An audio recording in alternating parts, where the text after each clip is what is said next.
a estos 10 minutos, pero para eso, 5 minutos, vale. Y nada, pues muchas gracias. Seguimos con las exposiciones, vamos a acabar con las exposiciones para después escuchar la relatoría del profesor de la Universidad de Houston y a partir de ahí ya abrimos un turno de preguntas para todos. ¿De acuerdo? Entonces, ir apuntando vuestras preguntas para volver dentro de un rato a hacer a lo mejor preguntas a Marco Antonio. Ahora vamos a pasar a la Universidad de la República de Uruguay con el profesor Federico Olascuaga Bacchino, que nos va a hablar de la masonería uruguaya en sus redes nacionales e internacionales, su papel en la construcción del Uruguay laico.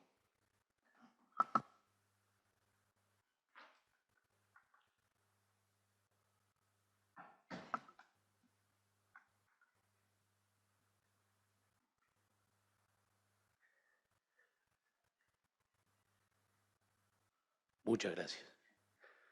Ante todo, los muy buenos días, el especial agradecimiento a los organizadores, a quienes han hecho posible este simposio internacional, el honor de poder hacer uso de la palabra hoy, presentar esta exposición, agradecer el cálido recibimiento y expresar la alegría también por poder compartir con valiosos colegas que uno los ha leído en algún momento y tener la oportunidad de estar compartiendo esta actividad.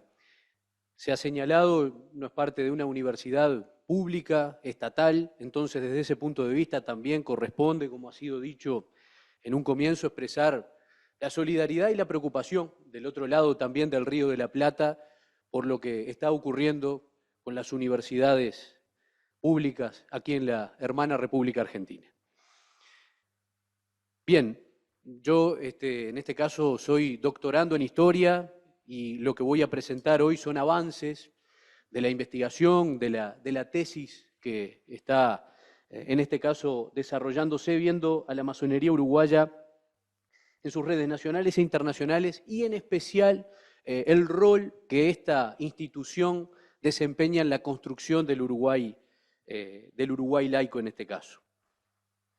Si nosotros observamos, vamos a ver si podemos pasar a la siguiente.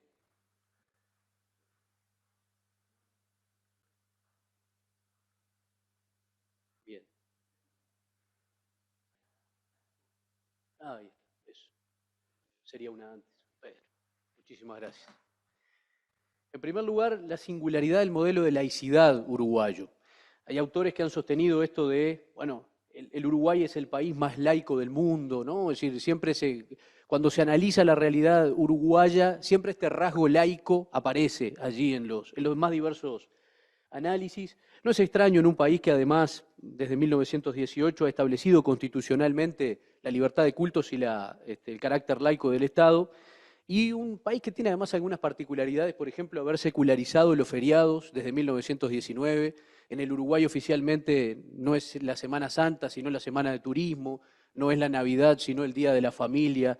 Veremos sintéticamente algo de esto y allí, como para acompañar de algún modo esto que se está señalando, una crónica periodística ya desde hace un tiempo, el 2013, del diario El País de Madrid.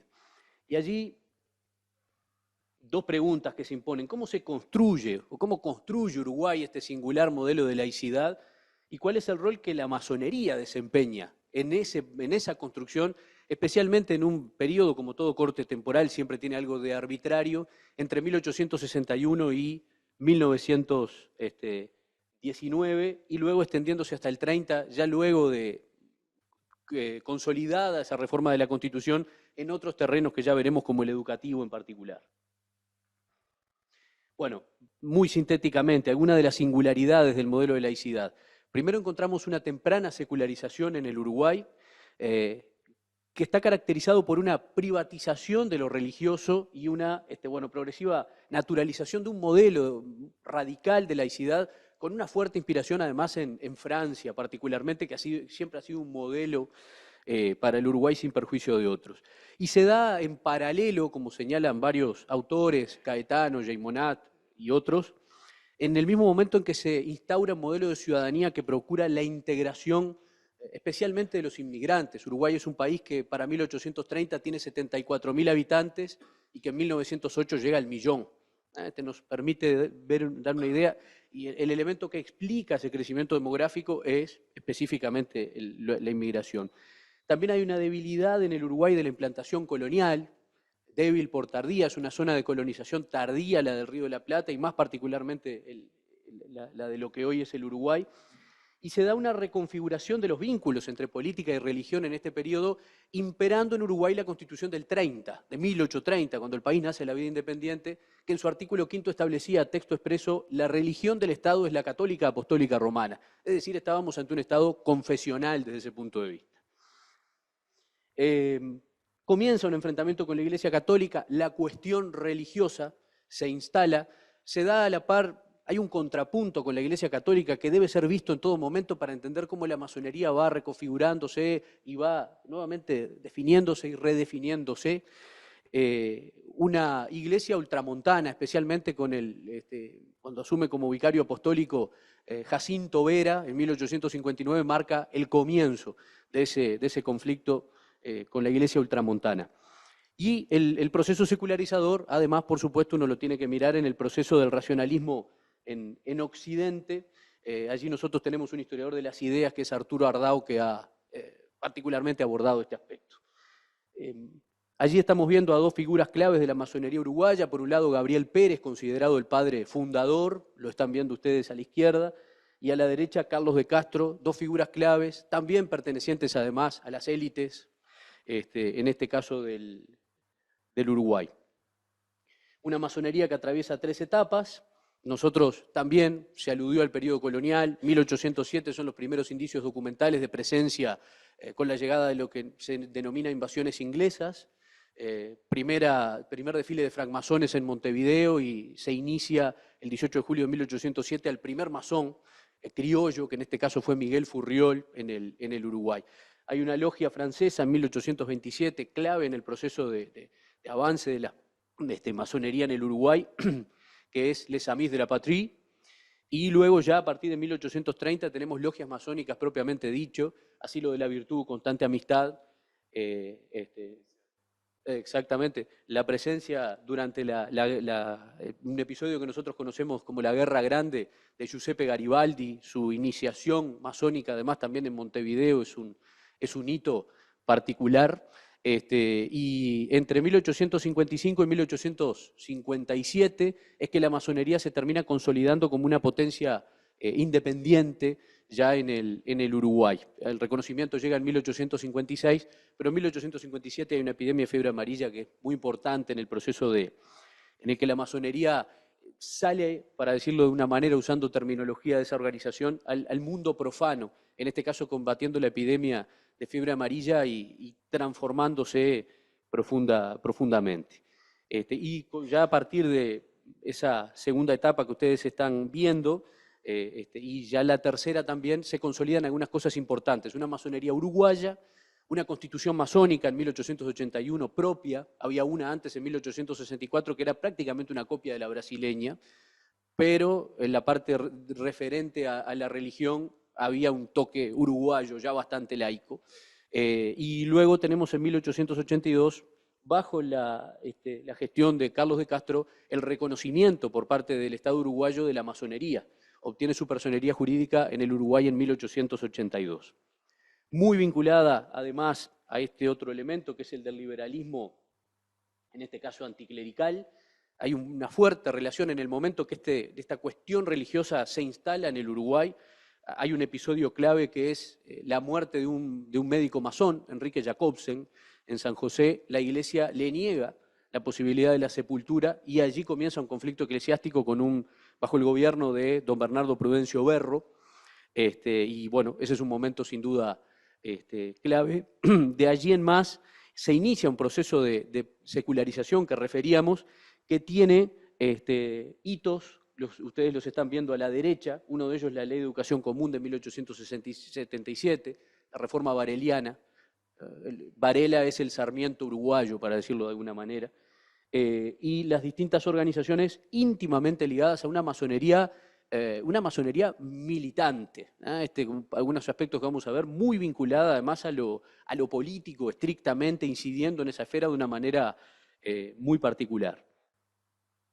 Son años en que vemos a la masonería entre el ritual o los trabajos a ritual y su papel en la militancia liberal de una manera muy interesante, de un liberalismo religioso, es decir, de un liberalismo que reivindica particularmente esa separación de la Iglesia con respecto al Estado, de avanzar en una educación completamente laica, racional, ¿no? Es decir, en ese sentido, con una mirada muy particular del rol de las mujeres, en fin. Y llegamos a comienzo del siglo XX, hay una figura que es insoslayable para entender muchos aspectos de la historia del Uruguay, que es José Valle Ordóñez. José Valle Ordóñez precisamente es presidente uruguayo, es una figura clave de lo que es un momento reformista en el Uruguay. Dentro de un partido tradicional como el Partido Colorado, surge este movimiento encabezado por un hombre ya que además, bueno, su padre había sido presidente de la República, pero que llega con una impronta reformista que sin duda matriza y transforma el Uruguay de comienzo del siglo XX y está muy vinculado con la masonería.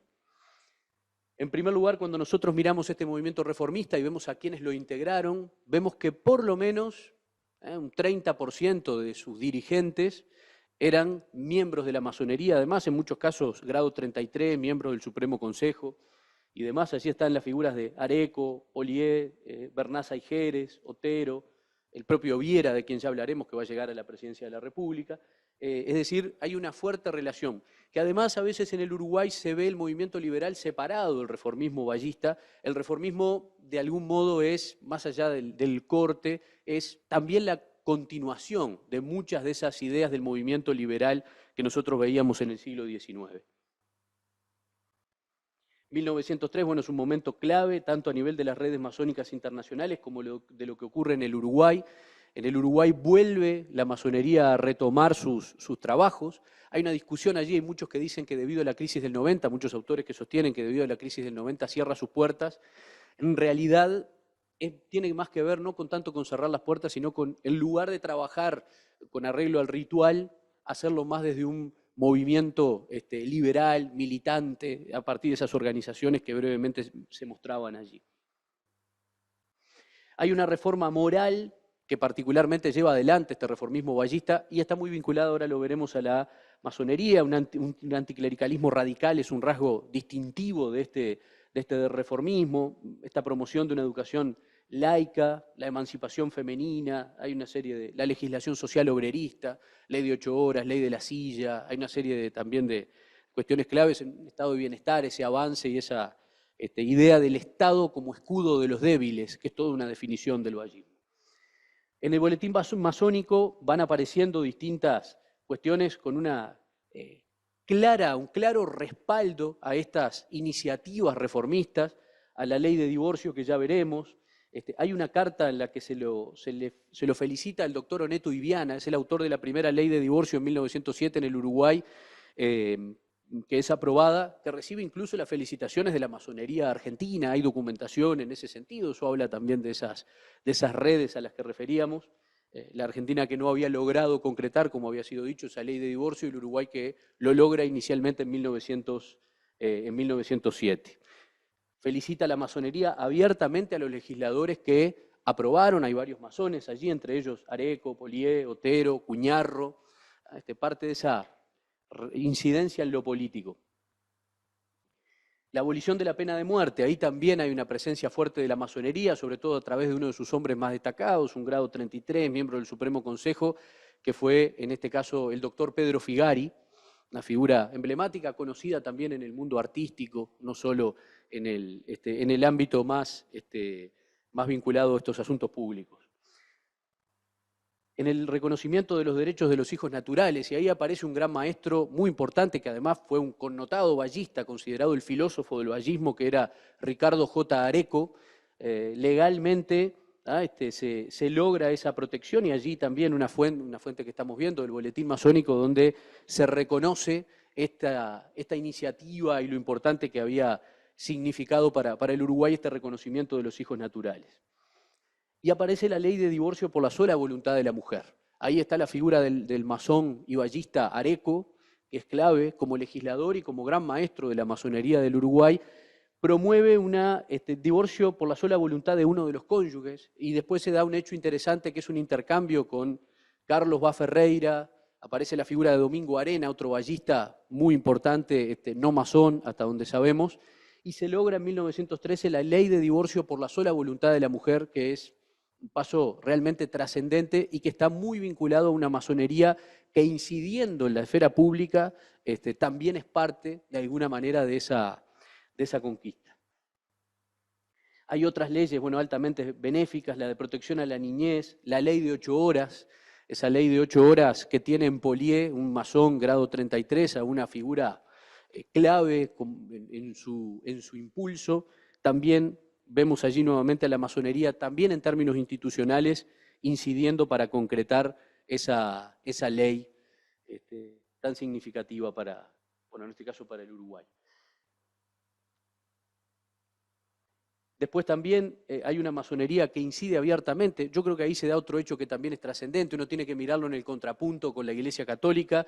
La Iglesia Católica conforma incluso en el año 12 su propio partido político, la Unión Cívica. Entonces, en ese marco no es extraño que la masonería también aparezca fuertemente en la escena pública. Primero, planteando frente a una serie de hechos, la reforma de la Constitución, la separación de la Iglesia del Estado, el colegiado, el sufragio femenino. Hay una iniciativa de logias masónicas de Montevideo y el gran maestro consulta a todas las logias del país para que tomen posición sobre estos temas eminentemente políticos, ¿no? Estamos frente a una masonería, nuevamente, que incide abiertamente en esa esfera pública, y tan abiertamente incide que se llega a esto que es un hito, que hasta donde sabemos no se ha vuelto a dar en la historia del Uruguay. La masonería uruguaya en 1914 proclama a un candidato oficial a la presidencia de la República. Es al masón Feliciano Viera, el candidato, el sucesor de José Valle Ordóñez, lo que da una idea de una masonería muy vinculada al reformismo vallista y una masonería que respalda al candidato oficial de Valle, su ministro del Interior, en definitiva, lo cual es un hito.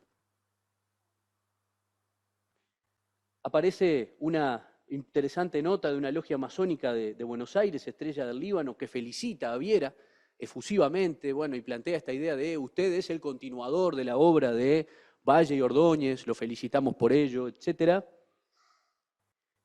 Hay un proceso de reforma constitucional muy trabajoso, en donde la masonería también institucionalmente desempeña un papel que es, por cierto, relevante en esos distintos elementos que vemos muy a grosso modo. Y incluso el gran maestro Benigno Carámbula, en este caso un importante general del ejército, volvemos a esta idea de las élites muy vinculadas en algún momento al ejército, al poder judicial, también por lo menos los conductores de la masonería uruguaya en este periodo.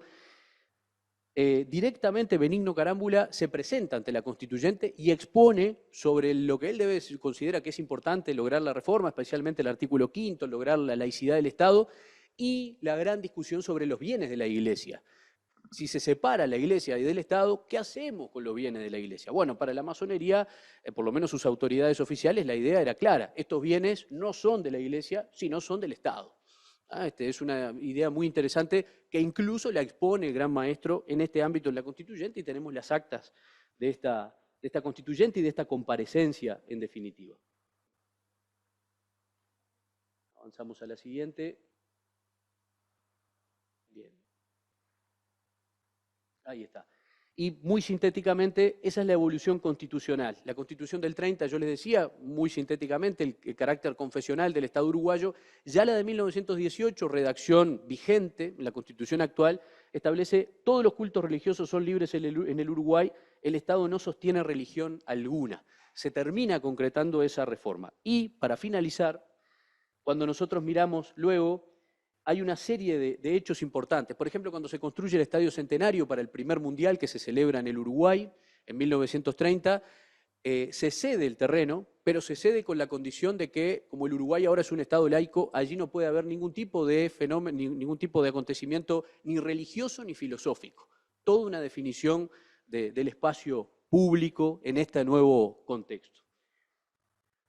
Las disputas con la Iglesia continúan, la secularización de feriados, ¿no? Una serie de acontecimientos, incluso un caso de pedofilia de un sacerdote en Mercedes, genera también nuevamente un movimiento liberal fenomenal del liberalismo religioso en Uruguay, que surge dentro de la masonería. Y nuevamente esto continúa. ¿Y a dónde se traslada? Bueno, se traslada a la discusión entre laicismo y libertad de enseñanza, que va a atravesar el Uruguay a lo largo de la década del 20, del 30, de una manera muy particular y con una masonería que plantea el laicismo y plantea algunos masones incluso la total estatización de la educación, es decir, y que no haya ni siquiera instituciones privadas de carácter religioso, que no puedan existir y que los sacerdotes no puedan además dictar cursos en ella, es parte de lo que en definitiva se llega en algún momento. Estas son algunas líneas, es un avance simplemente de investigación, pero bueno, que da cuenta en definitiva de una masonería uruguaya en estas primeras décadas del siglo XX que se lanza a batallar en esa esfera pública y es parte que debe ser analizada para poder entender estas conquistas que en definitiva el Uruguay obtiene. Muchas gracias por vuestra tolerancia.